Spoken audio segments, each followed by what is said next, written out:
Coming to you straight from the Rio Grande and beyond.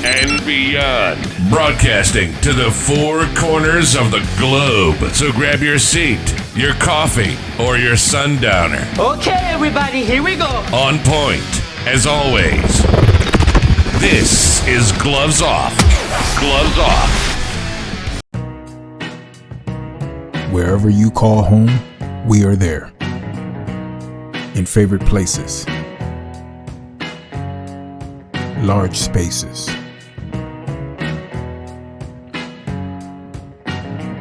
For many homes, we have coverage that fits the way you live. And with our home systems protection, you can cover major home appliances and more. We cover more type of homes than ever. Get the coverage you and your family deserves. For a free no obligation quote, visit us online or simply give us a call.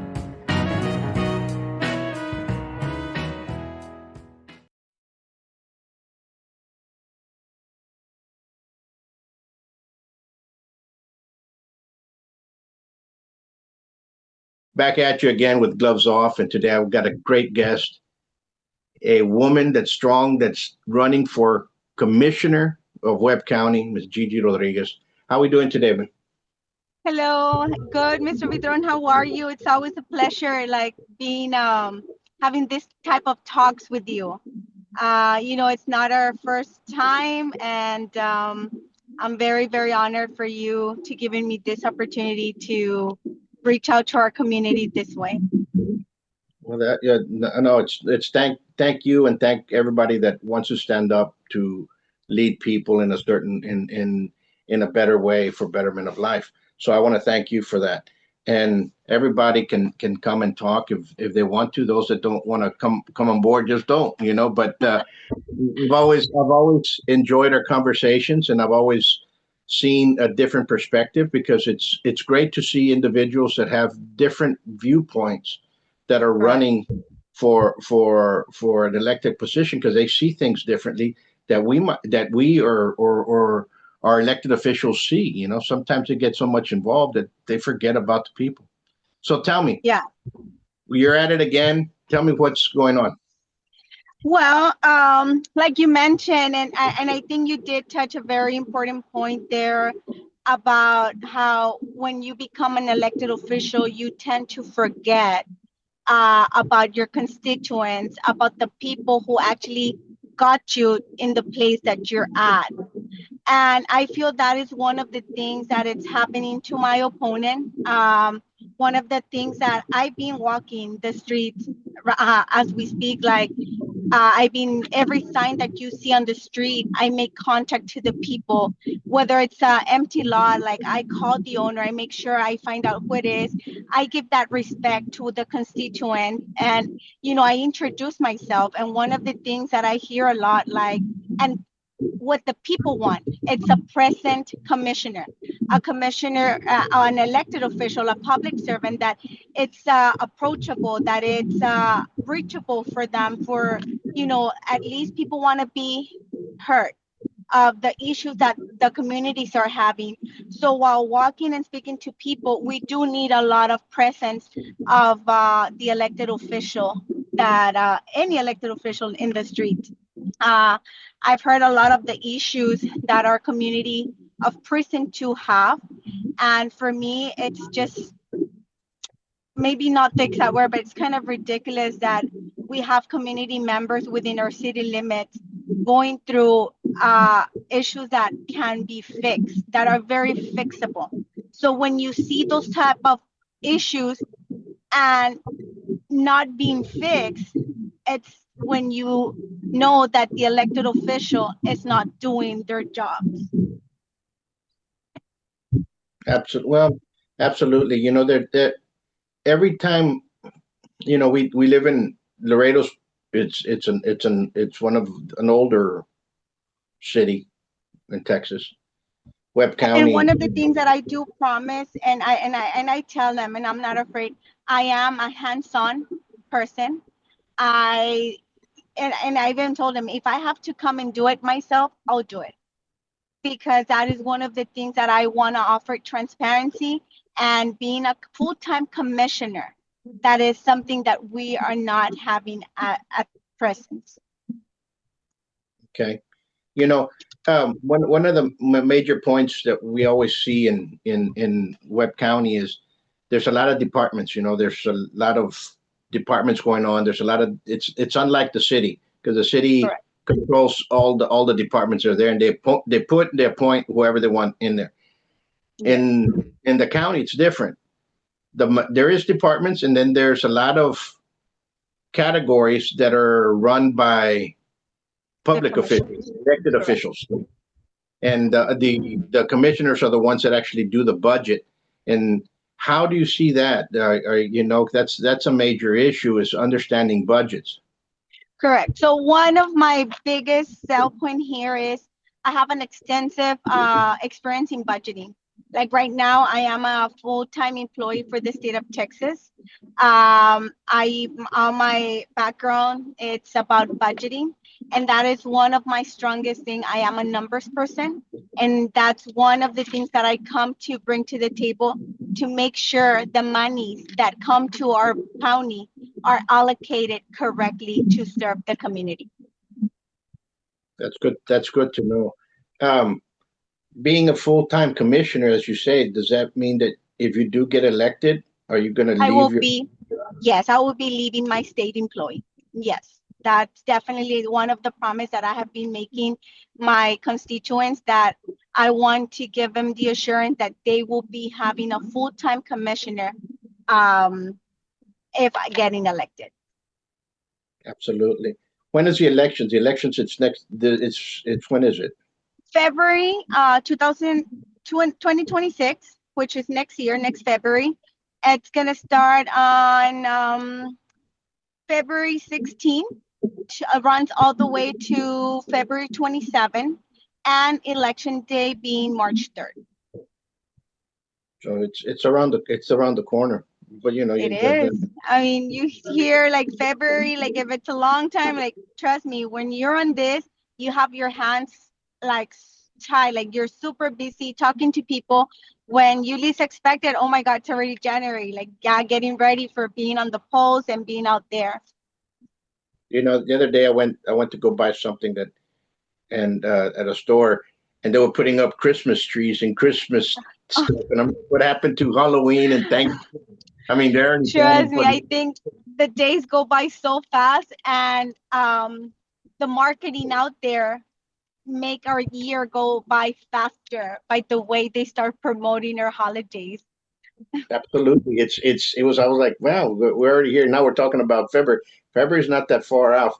So Yeah. let me get to this. So the people that are out there and watching, your district is from where in Laredo to where, and where does it go in the county for people I to don't want to understand? miss any areas, but more or less, like I can like briefly describe this prison too as all 359, 59.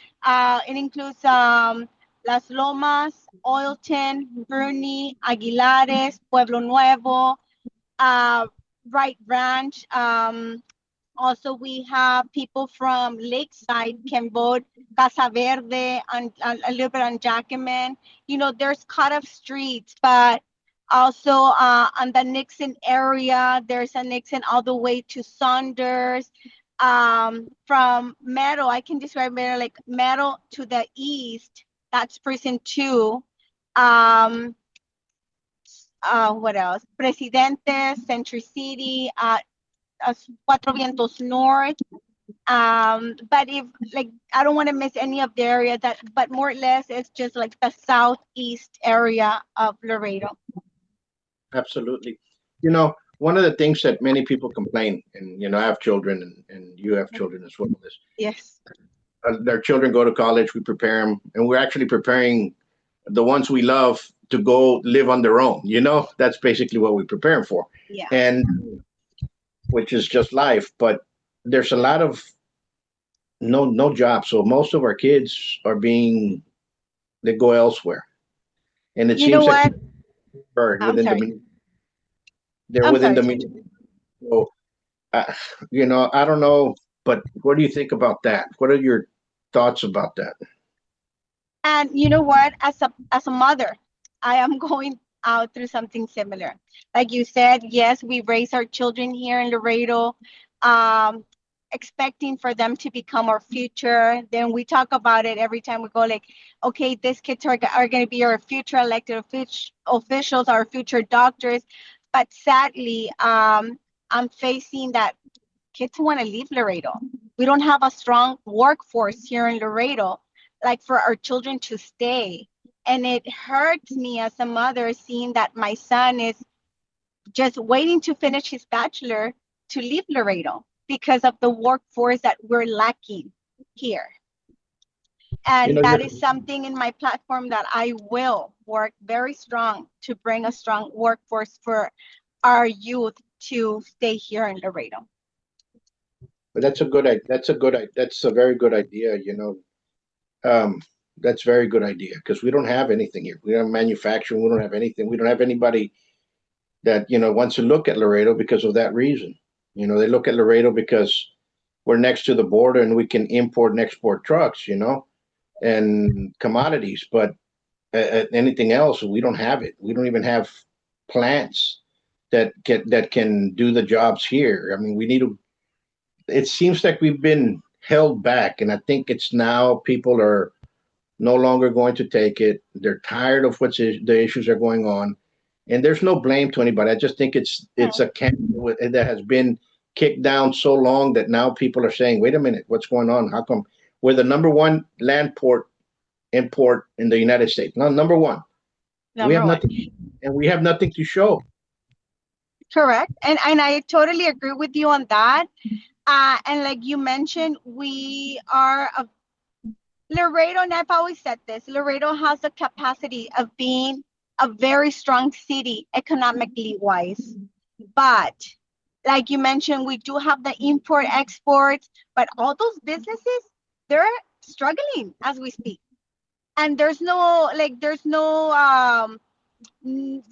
like lending them a hand or like, hey, okay, like you form a big part of our city because of the import export, and we don't pay attention to those business owners to try to help them and see what as a city, as a county, can do for them so they can keep on producing in our city, because all of those are when I mean like we go back to the workforce. A business goes out of business here in Laredo, and what happens to all those employees that they stay unemployed?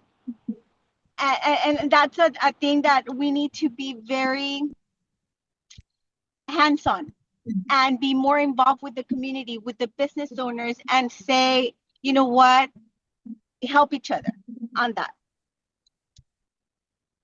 Absolutely. Now, let's go back to the county as knowing it's different because now here, like I said, the city is one thing, but in the county we have a lot of elected public officials that each one of them was elected by the public, and Correct. you all oversee what they do.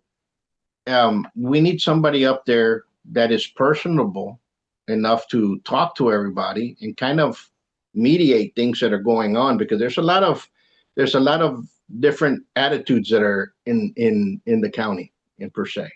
Yes. You got a Yeah. lot of I'm sorry. I said you have a lot of people that were elected and rightly so, but they have to go before you all to understand what's going on. So how would you handle that?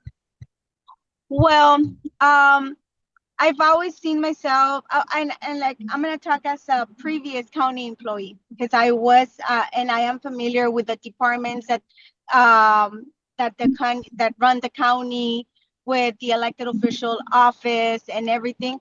So I feel as we speak, I get along with most of the elected officials.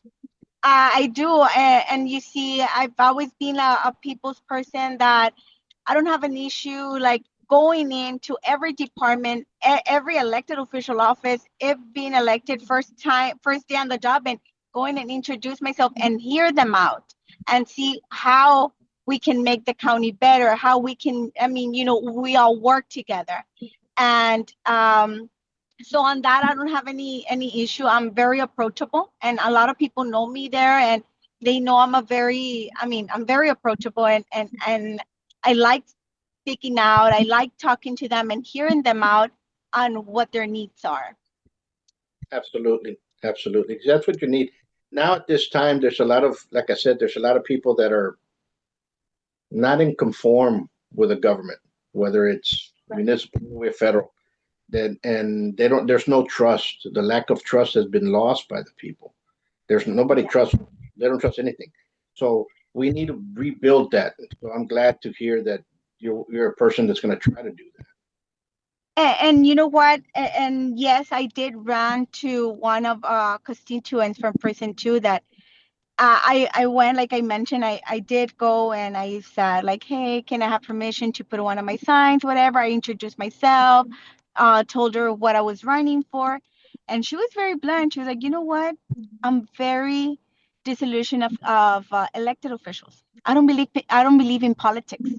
And I was just like, it opened my eyes, like, why? I mean, and I did ask her, okay, I mean, what is it that, that happened? And that's when she expressed her issues. You know what? You see this, you see that. And she just went on and on. So, and I told her, well, I'm not an elected official. I was like, give me the opportunity to show you that we are not all the same. Give me the opportunity to show you and for to gain your trust and confidence that there's people out there like me that really want to come in and work for you all. Because, and one thing that I do tell my constituents, or the constituents of Prison 2, it's that as when you get elected, or when you go and knock on a door and introduce yourself, for me I take it as a job interview. You have to convince that person of what you are, like you have the capacity of taking seat, like you have to convince them of why you, right? Why you need to be in that seat. So for me, it's like every home, every contact that you make with the community, it's an interview. It's a job interview because they decide whether they keep you or they take you out of seat. So for me, making contact to people, it's very important. And I tell them, I don't want to be those elected officials that people look and, oh my, because I've seen it, like, oh, there's this judge or this elected official, and they even get nervous to approach them. And I'm like, no, it should be the other way around.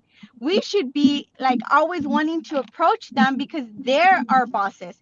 They decide whether we stay or we step down of that office. So that for me, that's like that how do you say, like, people have it all wrong. The way they see the elected official hire and when it should be the other way around. We as elected officials should be always how do you say, like, always available to talk to the people and be there at their service because they're the ones who put us there. No, you're correct, and that's why that beautiful piece of paper, that old parchment, starts off with "We the people." It's called the Constitution of the United States. Exactly. And we Yeah. elect them to represent us, and it's not the other way around. And that's the attitude that we need. Is we were placed here, we do our job, and if you like it, we continue or we leave. But Correct. and I think that you have a great attitude towards that, and you've already Thank you. started. The elections are on the corner. I wish you the best of luck, and everybody else